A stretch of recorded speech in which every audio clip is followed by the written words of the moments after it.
মানে হয় এইটো দলীয় এটা কাৰ্যসূচী হয়। তো ইয়াত বিভিন্ন বিষয়ৰ আলোচনা নিশ্চয়কৈ হ'ব। তো আশা ৰাখিছোঁ আজি সেই মানে আলোচনাত আগন্তুক আমাৰ দলীয় কাৰ্যপন্থা নিশ্চয় নিৰ্ধাৰণ হ'ব। এইখিনি সন্মুখত আপোনাৰ বিটিআৰ নিৰ্বাচন ছেপ্টেম্বৰত অনুষ্ঠিত হ'ব, গতিকে কি বিষয় প্ৰাধান্য পোৱাৰ সম্ভাৱনা আছে? ইয়াত দলীয় যিটো CWC হয়, সেইকাৰণে দলৰ যিখিনি কৰণীয় কামখিনি আছে, আগন্তুক নিৰ্বাচনেই কওক বা দলীয় কিছুমান কাম কাজেই কওক, সেইটোৰ বিষয়ে আলোচনা হ'ব। কিন্তু এতিয়াই মানে সঠিককৈ কোৱাটো ঠিক নহ'ব। শোণিতপুৰ, বিশ্বনাথ আৰু দৰঙৰ 81খন গাঁও ব্ৰিটিছত অন্তৰ্ভুক্ত হ'ল, পৰিসৰ বৃদ্ধি হ'ল BTC, গতিকে ৰাজনৈতিক সমীকৰণটো নিশ্চয় পৃথক হ'ব কিছু হ'লে। নহয়, এইটো এটা চুক্তিৰ এটা টকা আছিলে। সেই চুক্তিৰ মানে অসম চৰকাৰে এইটো কাৰ্যকৰী কৰিছে। তো মানে ধন্যবাদ জ্ঞাপন কৰিছোঁ চিফ মিনিষ্টাৰ ডাঙৰীয়া তথা অসম চৰকাৰক। আৰু এইটো বহুদিনীয়া এটা আশা আছিলে। এই আশা শোণিতপুৰ বিশ্বনাথবাসীৰ পূৰণ হৈছে।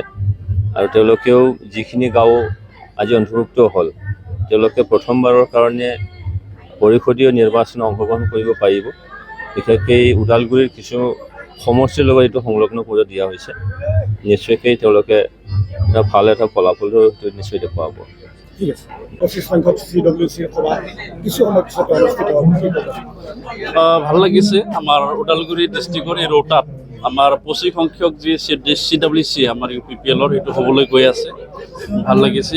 আমি অকণমান গেপ হৈছিলে মিটিং, আমি তেনেকুৱা CWC লোৱা নাছিলোঁ।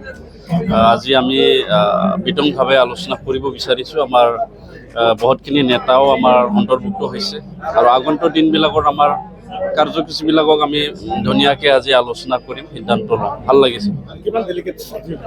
আজি আমাৰ যিসকল CWC আছে, UPPL দলৰ সকলো EM, MCLA, MLA, আমাৰ মন্ত্ৰী ডাঙৰীয়া ইতিমধ্যে উপস্থিত হৈছে।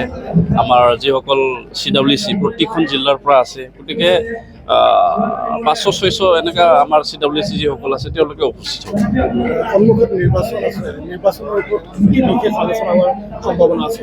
নিৰ্বাচনৰ কথাটো আমি আলোচনা কৰিয়েই আছোঁ। যিহেতু আমি আঞ্চলিক দল, আৰু আঞ্চলিক দল হ'লেও আমি অকল 5টা জিলাৰ কাৰণে আঞ্চলিক দল।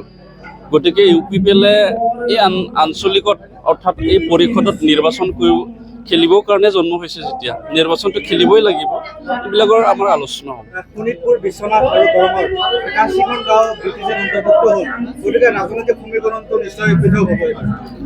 মই শুভেচ্ছা যাচিছোঁ। দীৰ্ঘ বছৰীয়া যি সংগ্ৰামৰ পিছত BSC, BTC চুক্তি হৈ গ'ল আৰু এতিয়া BTR চুক্তি 5 বছৰ হৈ গ'ল। তো 5 বছৰৰ মূৰত আমাৰ শোণিতপুৰ বা বিশ্বনাথ বা অন্যান্য জিলাৰ পৰা আমাৰ BTR অঞ্চলত অন্তৰ্ভুক্ত হোৱা সকলো ৰাইজক মই শুভেচ্ছা যাচিছোঁ। আৰু তেখেতসকলক আমাৰ ওদালগুৰি ডিষ্ট্ৰিক্ট বা আমাৰ তামোলপুৰ ডিষ্ট্ৰিক্টৰ বিভিন্ন সমষ্টিত তেওঁলোকে ভোটাধিকাৰ হিচাপে অধিকাৰ লাভ পাইছে। গতিকে আশা কৰিছোঁ আমি, যিহেতু তেওঁলোকে নতুনকৈ BTR-ত সোমাইছে, আমাৰ BTR শক্তিকাৰী দলকে তেওঁলোকে সমৰ্থন জনাব, মই এইটো আশা কৰিছোঁ। BJP-টো বহুত ডাঙৰ দল, তেওঁলোকে নিজাববীয়া সিদ্ধান্ত ল'ব, আমাৰো সিদ্ধান্ত ল'ব। আমাৰ যিহেতু NDA-ৰ আমি অংশীদাৰী দল, গতিকে NDA-ৰ ওপৰ মহলত তেওঁলোকে যিটো আলোচনা কৰি পেলাই সিদ্ধান্ত দিব, আমি এনেকুৱা ধৰণে নিৰ্বাচন খেলিবৰ কাৰণে সাজু। আপোনালোকৰ বৰ্তমানৰ যে সহযোগী দল BJP, দিলীপ শইকীয়াই কৈছে যে ওদালগুৰিত 10টা সমষ্টি আৰু তামোলপুৰত 6টা, কোনো কাৰণত কম্প্ৰমাইজ নহয়। গতিকে এই ক্ষেত্ৰত 16টা সমষ্টি ধৰি ৰাখিবলৈ UPPL-ৰ কেনেধৰণৰ ৰণনীতি হ'ব? নাই, আমিতো দিলীপ শইকীয়া ডাঙৰীয়া ইয়াত MP হোৱাৰ আগৰ পৰাই আমি আছোঁ। গতিকে দিলীপ শইকীয়া ডাঙৰীয়া আমাৰ দৰং ওদালগুৰিৰ সাংসদ হয়, লগতে তেওঁ অসম ৰাজ্যিক BJP-ৰ সভাপতিও হয়। তেওঁতো নিজৰ দলৰ কৰ্মকৰ্তাখিনি ৰাখিবৰ কাৰণে এইখিনি ক'বই লাগিব। গতিকে সেইটো আমি বেয়া পোৱা নাই। আমাৰ মাজত আলোচনা নিশ্চয় হ'ব, আলোচনাৰ মাজত আমাৰ নিৰ্বাচনটো পাৰ হ'ব।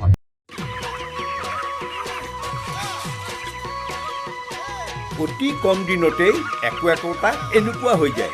মই যে বিয়মৰ দানা খুৱাওঁ, আপোনালোকক বিয়মৰ দানা খুৱাওক আৰু কম দিনতেই অধিক মুনাফা লাভ কৰক।